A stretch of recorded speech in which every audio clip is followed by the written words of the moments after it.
The president of the United States, Donald Trump, wants to save the Big 12 and college sports as a whole. Here's the brand new transfer portal rule that is shocking collegiate athletics. This is a Locked On Big 12, Locked On Baylor crossover.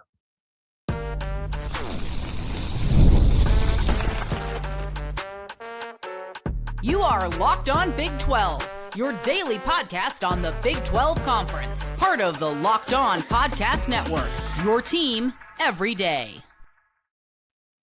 Happy Tuesday, everybody. Welcome to a Locked On Big 12, Locked On Baylor crossover. Drake Toll with you of Locked On Big 12. Cameron Stuart, Locked On Baylor. Thanks for making our shows your first listen every single day. Cam, are you on the phone with someone? Is that an opioid in your back pocket? Sorry, just got off the phone with the president. You have opioids on you? Could you hide those? I don't need those on camera, please. What? Look, open the effing straight, close the effing portal. All right? That's what I'm talking about. Donald Trump. And look, this is not yes, he's a politician. Not a political show. Yes, yeah, no doubt. Donald Trump, the New York financier? The New York financier, one and the same. Not a political show, but when the guy makes an executive order that completely changes the landscape of the transfer portal, you kind of have to talk about it. So we're going to go there today. Trump saving college sports. That is the goal. Is it going to work? Then Scott Drew was never going to North Carolina, despite what – hold on. Who's Jason Shear? Some guy with a YouTube channel? Despite what many experts, and by many I mean one, reported that Scott was trying to go to North Carolina. He wasn't, and it didn't happen. Then Utah loses him gymnastics? Why is that a story? Well, it's the one sport that Utah fans continue to hold over the Big 12's head. And I like Utah. The YouTube Utah fans are normal, good people. The Twitter Utah fans are the ones that get up in arms. Now, we'll discuss that and whether or not Utah truly is on hard times as an athletic department under Mark Harlan, or there are schools like the Baylor Bears that have it harder right now across the board. If you hit subscribe, we get to keep our jobs. Look, big weekend for the president. Big week for the White House. We're still kind of at war, I think. And in the middle of all of this, Trump has met with Cody Campbell. I know that name. And Brett Yormark and Nick Saban and all these, and Adam Silver and Condoleezza Rice to try to fix college athletics. Condoleezza Rice, the Cleveland Browns head coach? Condoleezza Rice, yes, the Cleveland Browns head coach, their general manager. Big. Yeah, one and the same, and owner. And look, the executive order says that you cannot transfer more than once without sitting out a year. The president is about to enforce to 18 to 23-year-olds, you cannot transfer more than once or you must sit out. Cam, I think, love the man, hate the man, whatever. I think this in a vacuum is step one in the right direction of what college sports needs. I think he kind of cooked here. It's pretty good, man. I think he kind of cooked. Don't leave. Close the effing portal. Like, it's truly like this, and it feels so common sense, right? Like, this was the way it should have been done, and kind of how it was done before, but with 15 years, 10 years ago, yeah, right? Like, you did get the grad transfer. You could do that already. I think that's perfect, man. 5 seasons to play 5. You get the one free one. Anything after that, sorry, bro. And that is going to lead to some stories, right? That's going to lead to some hard luck stories. And you graduate, bam, you get the reward of, hey, you can get another year of eligibility while you pursue another degree. You've got the mission service in there, and I think a military service thing as well. Was that the other one? Yeah. And so they'll still do, even under this, like they would still do some sort of medical red shirt. Like, that's not completely going away, but that to me is kind of perfect. Like, or I should say, the perfect starting point. It's a great starting point. And I think the next thing that what's so hard about an NIL cap is somewhere down the line in the National Football League, the players agreed to a cap. They say, you know what? Fine. You can pay us until this marker, and then after that, we can't get paid anymore. That's the cap. MLB, they fought that since the dawn of time. There is no cap. You can pay those guys whatever you want, and there's a tax to it. Yes, what you got? No cap. No cap. There's no cap. He took his hat off. Come on. Anybody? Tough crowd today. The MLB, there's no cap. College athletics, there's no cap. What it would, in essence, take is the players kind of unionizing with each other to stop the cap, to not have a cap on college. But I think NIL-wise, you need to limit it to $25 million per roster, $20 million per roster. And look, hey, boss, $20 million is a lot of dollars. Like you're good. Yep. We don't need to go, but we're 19 years old. When I was in college, if someone had offered me for 1 year a $50,000 job, I would have, can I say shat? I would have shat myself. That would have been money like I've never seen before. And so I'm fine with limiting this to a $20 million marker that ultimately Tulane could hit, UAB could hit. Like every Big 12 school can reach that. Let's make the cap something we can all get behind and then go, have a formulaic college athletics that we can all subscribe to and all compete in. Bam. Yeah. I'll take $50,000 right now, man. Dude, yes. Me and the president. Right now, man. Yeah, the only thing I would say about a union, though, because I agree, like that's what we need. We need a players' union. No, a union's gonna muck it up. The union's gonna ask for more money. But that's how these things get resolved. The only problem, and probably a good thing for you, it sounds like, why would they unionize? Yeah. Why they tried to at Dartmouth. Remember the Dartmouth union? Yeah, but like right now, dude, they can get paid whatever. You know, correct. They don't want to do that. So, I mean, of course, there are some that do want to have a floor anyway, but they would unionize to make sure there's no cap. That's why they would, because the president would sign an executive order saying the cap's $25 million per school per year, and the players would then form a union and argue that Sherman Antitrust Act, that's unfair. You can't do that. I want to make a lot of money. That's the problem we're running into. You genuinely in Congress is trying to lower gas prices and fight a war and taking naps in between all of it. So I don't know what they're doing, but I don't trust them to figure out college athletics right now. I mean, look, I don't like dictators. Notably, you remember I told you this. I said I don't like Stalin. I told you multiple times that Mussolini and I did not get along.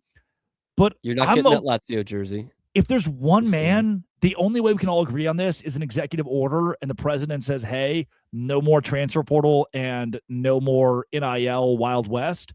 I'm kind of cool with that. Dude, that's kind of where I'm at. Like, I hate that they're meddling in sports because I don't think it's – I guess it is beneficial because what I'm about to say. But, like, I don't think it's what either side should be doing. But – the NCAA is such a mess. Like they cannot govern themselves. They can't put out like guidelines or a rule book. Like it's actually crazy how bad that organization is. So like if this is what it takes to get some freaking guardrails, man, then as a fan, I'm here for it. It's means to an end is what we call that. Yeah. And I'm okay with it, I guess. I think it's good. You're probably pretty okay with this. Bad reporting. Scott Drew is not going to North Carolina. Never was. Neither is Tommy Lloyd. The Big 12's in a fine spot. We keep our head coaches and some Malone guy heads to UNC. This is a Locked On Big 12, Locked On Baylor crossover.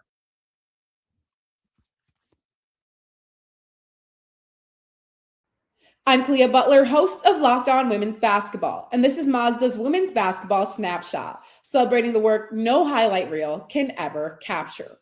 All four number one seeds, UConn, UCLA, Texas, and South Carolina, have completely dominated the opening rounds of the NCAA tournament.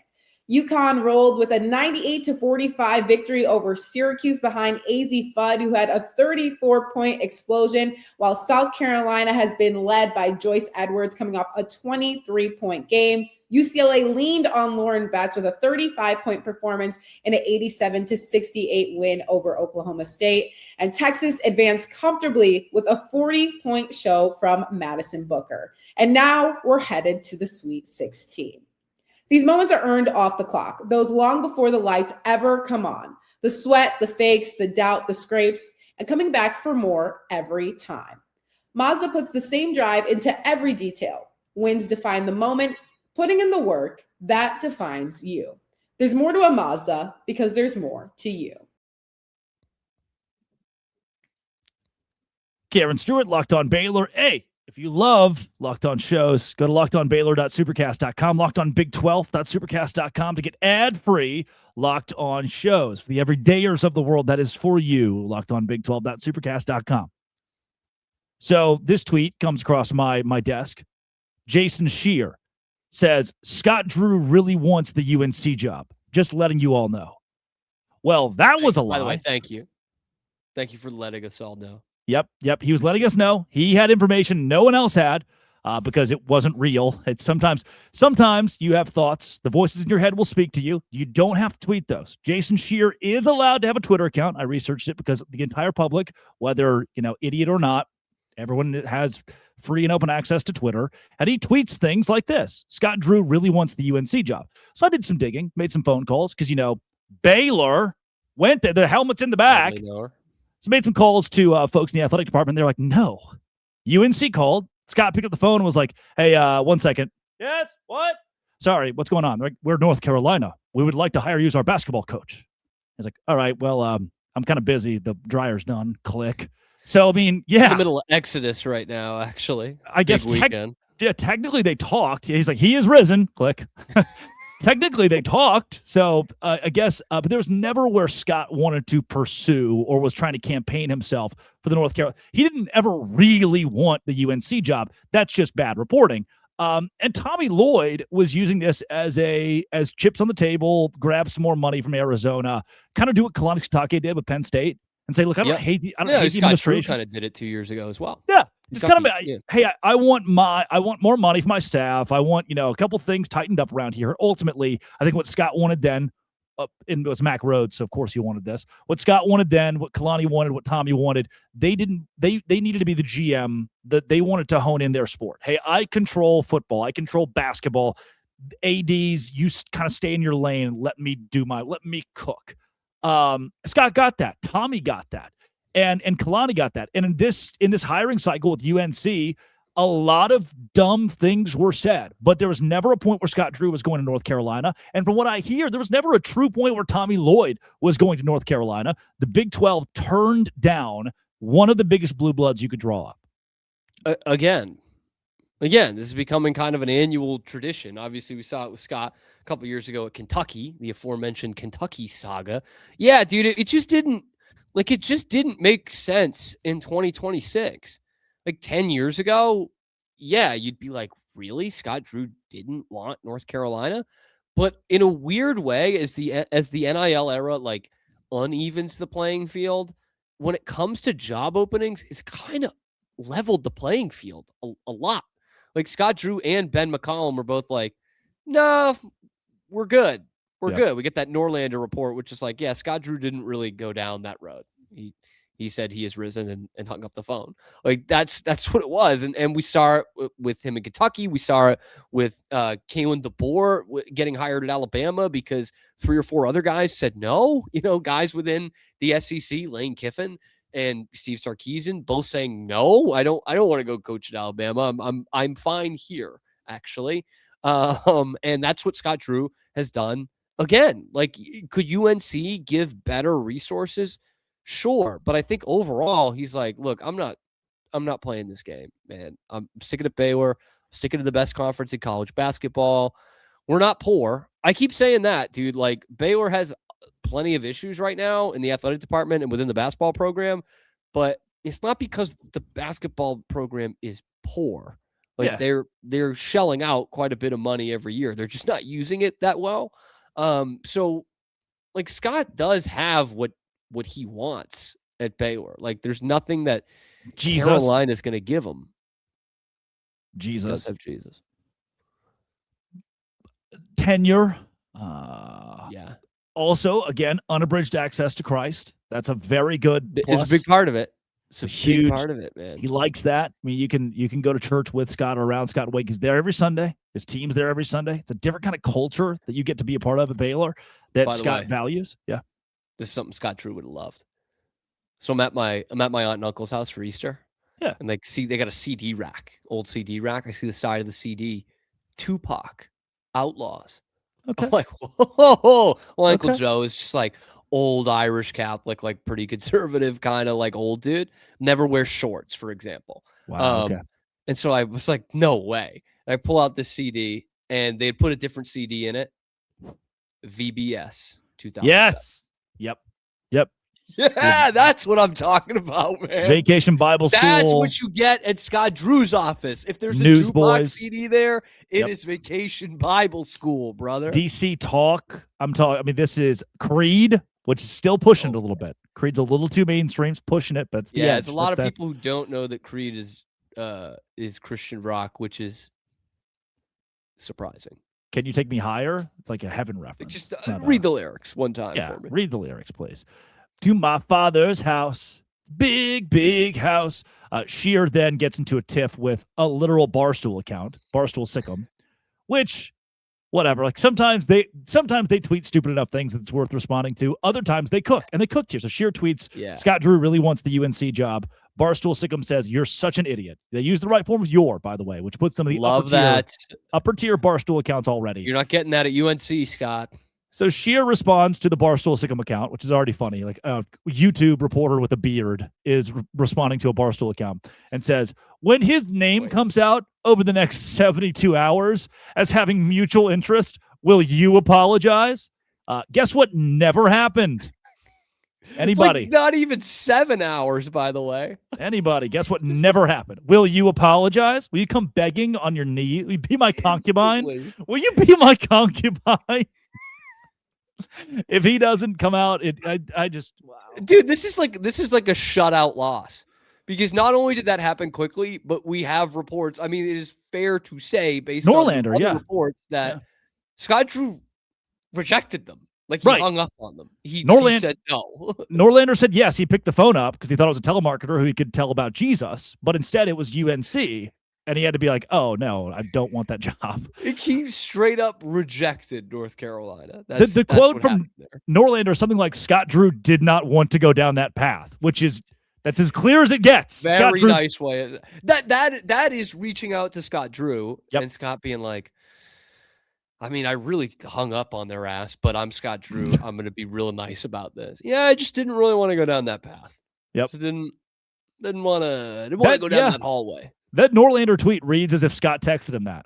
Hi, Matt. Yeah. Thank you so much for texting. Hope you enjoyed your Easter with your family. It's all caps. Every word's just capital letter. Start every word.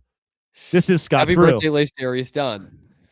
But also, I didn't want to go down that path. I did not want to go down that path. Thank you for texting. Week. How are the kids? Happy Easter. He is risen. That's Scott Drew. And what we're doing and kind of the laughing and giggling might seem crass to you if you haven't worked around Scott, but this is how he operates. Like this is less of us. We're not making fun of Scott. This is more of we've been around him, so you've seen these things. And he's consistent. If he's anything, he's consistent. And it's And I will say too, it's genuine. No, dude, 100%. Like we see it all the time of people trying to say like Scott Drew's a televangelist. Nah, man. And I've seen those. We've seen those. Scott Drew, not one of them, man. People take advantage of Scott because he's so nice. Like he's that kind of guy. He's got it to that degree, to that extent. And Scott's staying in Baylor. Scott's staying in the Big 12. Tommy Lloyd is too. They both win in the end. Coming up, Utah loses again, but in gymnastics, why does that matter? Locked on Big 12, Locked on Baylor. Today's show is brought to you by FanDuel. Look, the NBA postseason is here. Yeah, the NBA playoffs being here means that every possession matters. And right now, FanDuel is giving new customers a great way to get in on the action. Here's what I like about it. You can bet just $5 and get $150. No, better, $250 in bonus bets if your first bet wins. The app makes it easy to follow the action with player stats, trends, and matchups all in one place. And during the playoffs, that extra insight really matters when you're looking at stars, role players, key moments. Right now, go to FanDuel. Bet on the San Antonio Spurs. That's right, the San Antonio Spurs to win the entire thing. The NBA title. That futures bet's going to pay off. I can't guarantee it, but I think so. That's what I'm going to bet. Head to FanDuel.com to get started. FanDuel.com. FanDuel, play your game. Download that FanDuel app. Do it today with FanDuel. Cameron Stuart of Locked on Baylor. So this was a massive tiff on Twitter over the weekend. Utah Gymnastics losing. People are like, what does it matter that Utah Gymnastics lost? Well, come to find out, Utah fans on YouTube are one thing. Great people. Awesome. Reasonable. Root for the Big 12. Love when TCU wins. Love when UCF wins. Love when Baylor wins. Utah fans on Twitter hate the Big 12. Want to go to the Big 10. Much less reasonable. They're poking the bear to poke the bear. Well, Josh Furlong tweets, after 49 straight seasons, The Red Rocks have missed their first ever nationals appearance after competing in the toughest regional of the year. Utah loses to Alabama in gymnastics. And here come the Big 12 fans. You told us you're the one thing Utah's got is gymnastics. They're even bad at that now. People are freaking out over this. And it led me to like even Wild Ute, who's front of the program, said it pains him to say this. Utah's brand has taken a hit in the Big 12. Flatland Sports retweets and says, have you tried winning something? Yeah, that's a good point, man. That is a good point. Like if I'm thinking about athletic departments that have just been downtrodden in this conference, Utah's up there, man. Like it's kind of a brutal, since they joined the Big 12, things have not gone their way. And you know what's funny is there's definitely a couple of fan bases listening and watching this right now that are like, really? Not because they're just like, oh, I just see these fans talking crap all the time. So I assumed they were good at something. You know, I don't follow basketball or I don't follow baseball. I assumed they were just good at that. No, they're not, man. They're not good at anything. There's some Baylor fans who are like, didn't they beat us by 4 touchdowns? And I'm like, who didn't, dude? And now it's a rude awakening that Utah has not been very good at anything basically since they got into this conference, because they obviously won a couple of Pac-12 championships, went to a couple of Rose Bowls. Didn't know if you knew that. Did you know that? Were you aware of that? Rose Bowls? Did they win? They won them, right? Well, I guess if they're bragging about them all the time, I'm guessing they had to have. I won't check the score. We saw a top 10 matchup. You and I saw a top 10 matchup between the Baylor ladies and Utah women like a year, maybe 2 years before they got in the conference. It's not the case anymore for either team, to be fair. They're just not. The Big 12 was a step too far for them. I've said it about West Virginia in the past. I think it's true about the Utah Utes, man. I think this was just a bridge too far. Wow. You think the Big 12 was too tough for Utah? Well, okay. I don't want to poke a hole in it necessarily, but if we jostle on this one, is it because the Big 12 is so tough at everything, or is it because just the adjustment itself to a new conference and a brand like this is so hard? Is it said more about the Big 12 or more about just Utah's struggle to accommodate to the Big 12's culture or travel or any of that? I mean, I think it says it about Utah. Okay. Because the 2 years they've been in the conference for football, Arizona State won the Big 12. Yeah. BYU went to the Big 12 championship game. They won 11 games. Hold on. The 2 years they've been in here. Has Utah done nothing that the other new Pac-12 schools haven't done? Like, they've all won in football. Arizona's won in football at least a year. You're right. Arizona State won the Big 12 title. Colorado won 11 games in their first year in the Big 12 under Deion Sanders. What has Utah done in football that the other new Pac-12 schools have not? Yeah. Oh, wow. I mean, in baseball and softball are probably the worst two. I think they're both bad. Pretty bad. And then men's basketball was putrid. Gymnastics misses the national tournament for the first time in 49 years. Haven't heard much out of their track and field lately. I mean, again, I don't want to make it a BYU comparison game, but they did just break the world record in something that the BYU women's outdoor runner broke the world record in like the 10,000 meter, which is nuts. What is Utah good at? Anything? Yeah, can you Google it? What is Utah good at? And I don't want to be mean. Okay. All right. Yeah. We did miss this. Bloomberg specifically names Utah as the best state at helping all walks of life rise to the opportunity of living the American dream. Yes.